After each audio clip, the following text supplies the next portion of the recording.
I spoke with two men who say they're out thousands of dollars after selling a dock, and they didn't see trouble coming. Tim Hare says everybody knows everybody at the lake, but he says he didn't know Dan Francis. Now he wishes he had asked some people who do know him. All I get every time I bring this name up of Dan Francis is eyes rolling, people looking at me going, oh my. Hare and his business partner Tim Campbell buy and sell property on the side. They say they got this 17-well dock from a condominium resort company and sold it through Dock Realty. We listed the dock with somebody that you hear on the radio all the time and claims to have a very high rating standing of business. Dock Realty connected Campbell and Hare with Dan Francis's company, Dock Brokers. At that point, I'm thinking, you know, he is moving right along. He is getting things done, like he says. But that was back in January. Campbell and Hare signed a contract on January 17th to sell the dock to Francis for $27,000, asking for $7,000 right then to go into escrow. But Campbell and Hare say by January 23rd, there was still no money in escrow. I'd say the first red flag was when we missed our first date. Dock Realty did issue a check for the $7,000 in early February, but that was after what was supposed to be the closing date, January 21st, when the full payment was due. So the parties amended the contract to extend the closing date to March 15th. Despite the new document, Hare and Campbell were nervous. We're getting the runaround again, which is all we ever seem to get. The new terms also gave Francis and Dock Brokers the right to take possession of the dock and break it up to sell it before paying in full. Francis did take the dock when it was attached to this platform in Lynn Creek and moved it to Standing Rock Cove. But Campbell and Hare say they never got another payment after that. They say they've since made several attempts to collect the final payment, and they're not the only ones.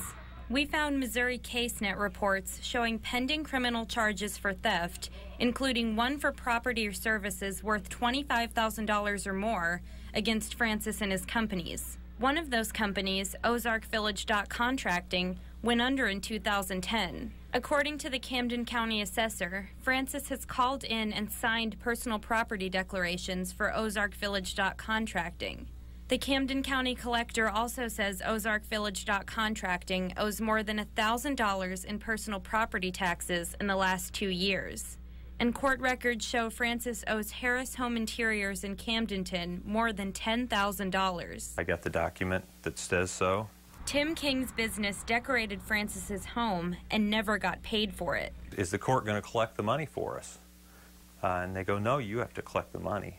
So, well, we can't get any money out of him. That's been the problem all along. King can't just go repossess the items he furnished in the home because he sold the home furnished with our things in it to someone else who does not want to give them up, of course. King also showed us this flyer he saw in Osage Beach a few years ago, warning people against doing business with Francis. Despite these cases, Francis volunteers as a judge for the high school DECA program, a program to prepare students for a career in business. Francis asked me to contact a supervisor he worked with at DECA to vouch for his character, and I did, finding a supervisor who told me Francis has provided good service to the organization for about 30 years.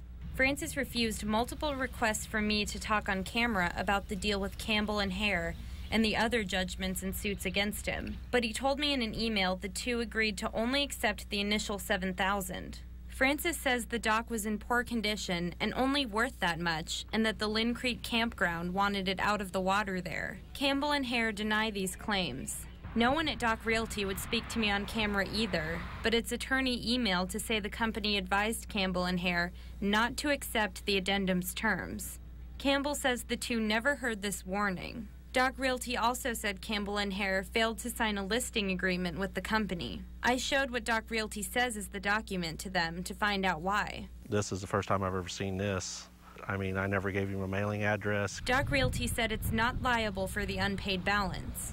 Francis said in his email he has not filed bankruptcy and is trying to solve outstanding issues with vendors and clients. As for Campbell and Hare, they wrote a statement to the Camden County Sheriff's Department. We turned it into the deputy, and hopefully they're going to be able to get it to the prosecutor, and the prosecutor will stop this from happening to anyone else. The Sheriff's Department refused to comment on the case.